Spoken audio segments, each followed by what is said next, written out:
Hello and welcome to Magic in My Food. This is Jyoti Dalmia. Today is Tuesday and on Tuesday I post normal recipe and today is a delicious risotto. It's so creamy plus it's gluten free. Sorghum is very good for health. It is full of antioxidants, rich in B vitamins and minerals like magnesium. So without wasting the time, let's begin the preparation of the sorghum pumpkin risotto.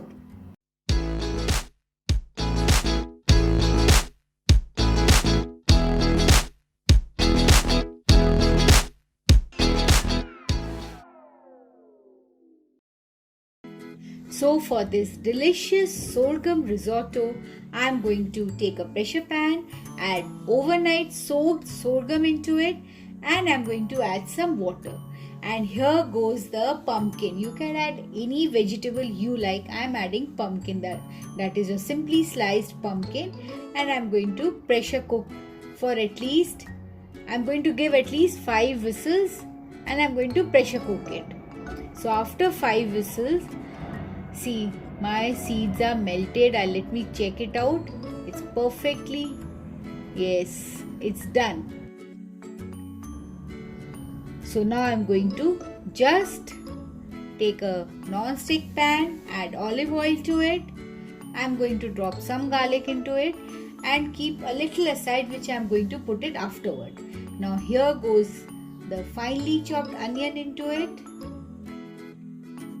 Saute it a bit, and now I am going to add red chili flakes. This you can add according to your taste. You can add more or less. And here I am adding fresh herb tarragon. You can add any herb you want. Oregano, basil, thyme, whichever you can get hold of it. Since I had tarragon and I love the flavor of tarragon, I have added that. Just saute it a bit.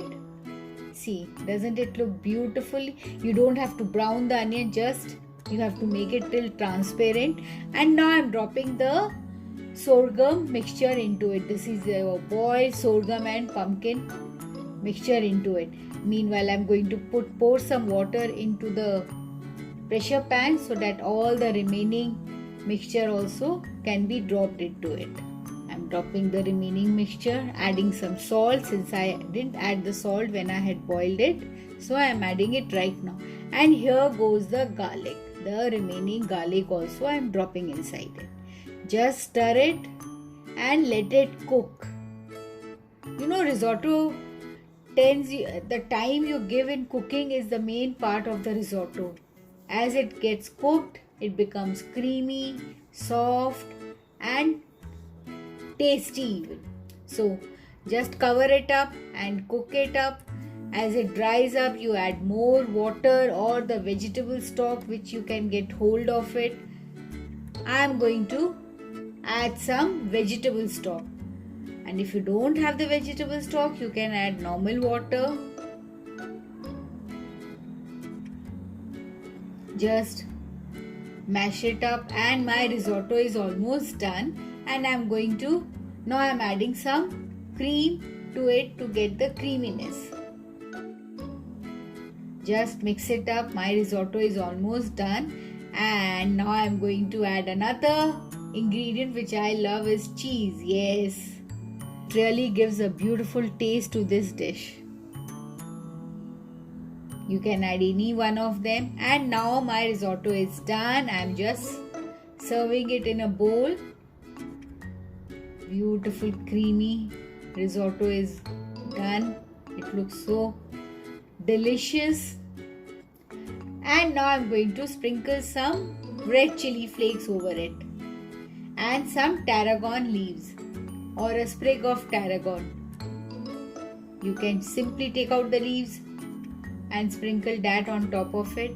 And my risotto is done. Doesn't it look beautiful? Let's do the tasting. See, this goes inside my mouth and it's really creamy, cheesy, lovely. It's melt in the mouth. Risotto is made. So, if you have liked it and enjoyed it, just go and make this risotto. But before that, don't forget to like and subscribe to my channel and post comments and queries. I would love to answer it. Thank you.